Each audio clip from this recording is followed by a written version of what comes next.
Oke, Siti Roteni. Hadir, Bu. Wipa Santi. Hadir, Bu. Zalwa Alia. Hadir, Bu. Zulfa Maharani. Hadir, Bu. Oke, ada semuanya tidak masuk ya. Ibu, saya udah diketahui itu sakit, Bu. Salah kabar, Aulia. Aulia itu ibu. Oke, sana ya. Oke, sudah dibantu. Coba sekarang mau lihat mana pennya dan bukunya, silakan dikeluarkan. Mana pengen dan buku? Tak punya. Ini enggak, Bu.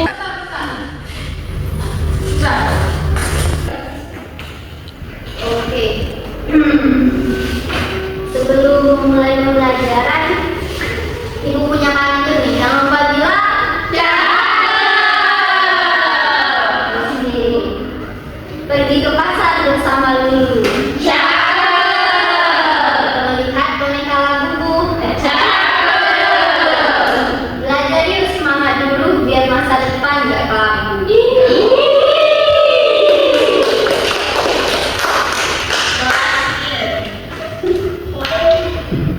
Nah, jadi sebelum mulai pelajaran nih, ibu mau bertanya nih sama kalian. Kalian pernah dengar nggak sih salah satu cerita dari daerah kalian? Pernah dengarnya, tapi cerita dari Palembang. Apa? Putri Kembang Dada. Oke, Putri Kembang Dada dari Palembang. Ada yang di luar itu? Ya, silakan. Arte-arte. Apa? Arte-arte. Oke, Ate Anta. Arte. Oh, arte. Arte itu arte. Oh, Ate. Arte Anta. Ate Anta Dari Bangka. dari Bangka. Nah, jadi setiap daerah itu pasti memiliki ceritanya masing-masing kan? Nah, pada kali ini kita akan membahas cerita yang ada di Sumatera Selatan.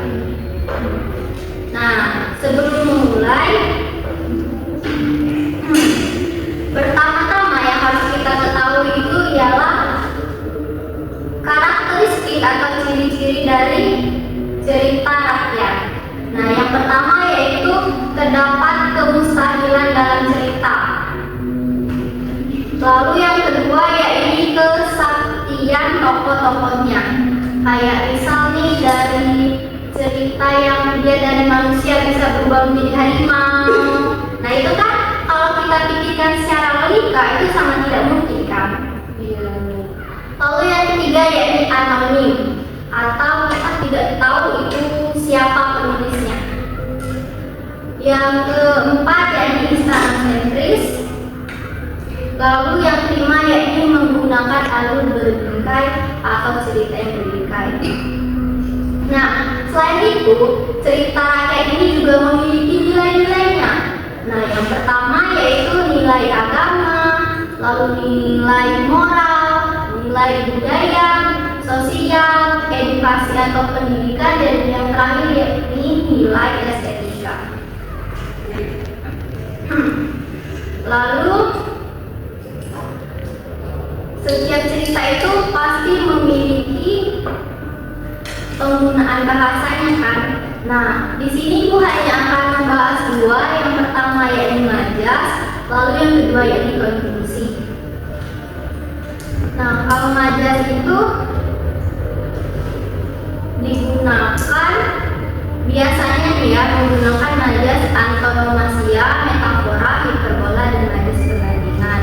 Lalu kalau konjungsi ini memang biasanya di setiap cerita itu pasti menggunakan konjungsi kan.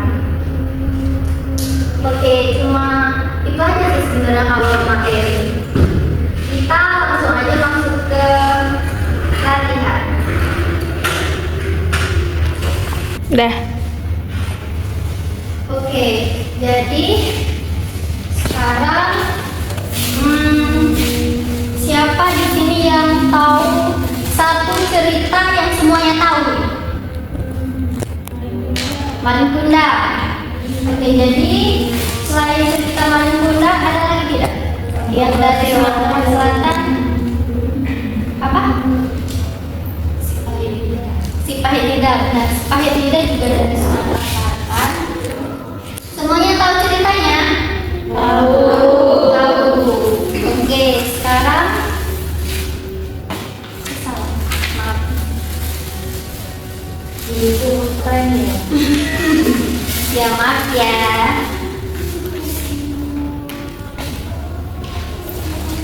Berdua ya.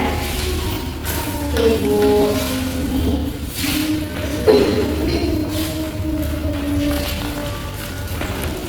Bagian ini.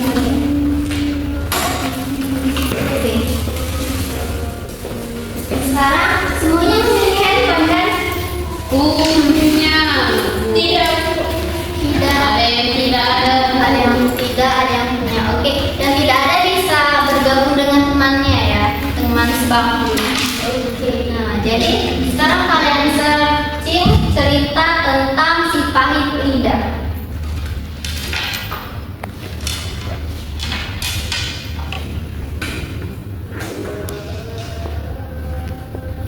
Nah, ibu kasih kalian waktu sekitar 5 menit untuk membaca cerita tersebut.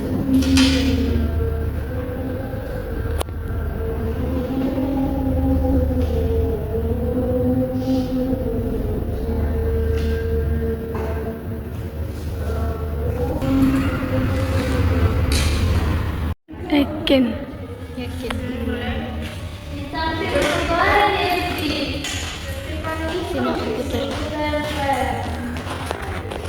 Emang apa menambah?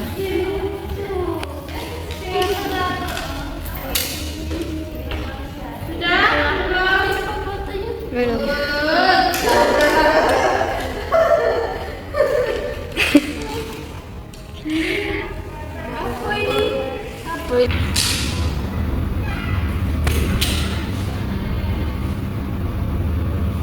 Oke, sudah semuanya? Sudah. Nah, karena sudah, sekarang ibu mau tanya nih. Menurut kalian, apa yang paling berkesan dari cerita Sipahit Lidah? Ada yang bisa jawab? Kemampuan yang menutup orang dulu. Kemampuan menutup orang. Oke, benar. Ada yang lain? Jaga perkataanku. Jaga perkataan. Nah, jaga perkataan itu termasuk ke dalam ceritanya atau nilai yang didapat? Nilai yang didapat. Nah, jadi setiap cerita itu memiliki nilainya masing-masing. Seperti Sipahit Lidah tadi kan, siapa ini namanya? Serunting Santi. Tidak, maksud saya tadi yang menjelaskan. Oh. Siti Rotaini Bu. Nah, seperti Siti Rotaini. Oke, maaf ya.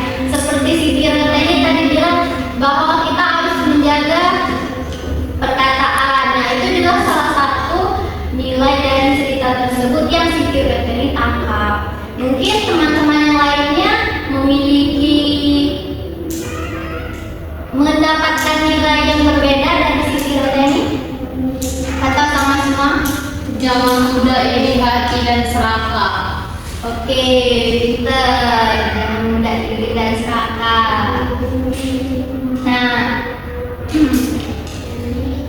jadi dari semua cerita ini tadi, karena suatu hal ya, kita ini biasanya mendengar cerita-cerita seperti ini kalau sekarang ini di sosmed ya.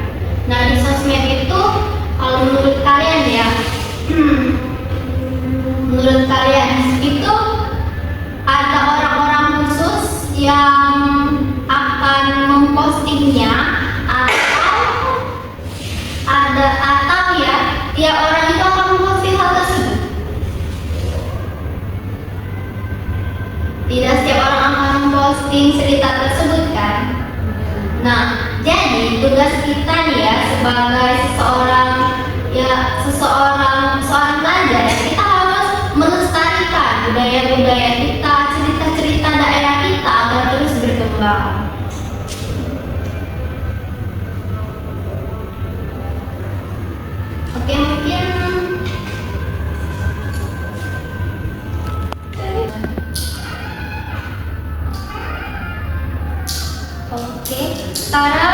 Ibu memberikan kalian tugas ya. Tugasnya itu kalian cari 5 judul cerita rakyat Sumatera Selatan. Lalu kalian baca. Nah, baca saja ya. Nah, baca dan pahami saja. Nanti di minggu depan Ibu akan tanya cerita apa saja yang sudah kalian baca dan kemungkinan Ibu akan bertanya juga alur dari cerita tersebut. Oke? Baik Ibu. Baik Ibu. Oke, sekian untuk materi hari ini. Ada yang ingin ditanyakan? Tidak ada. Jika tidak ada, berarti Ibu anggap semuanya paham ya.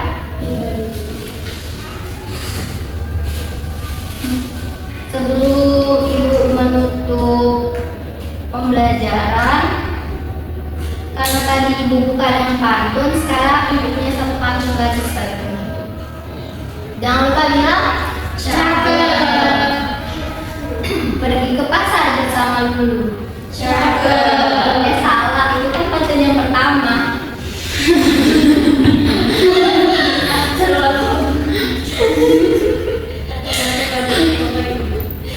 Oke, sorry. Pak Tono menanam padi. Cakep. Petani lain saling membantu.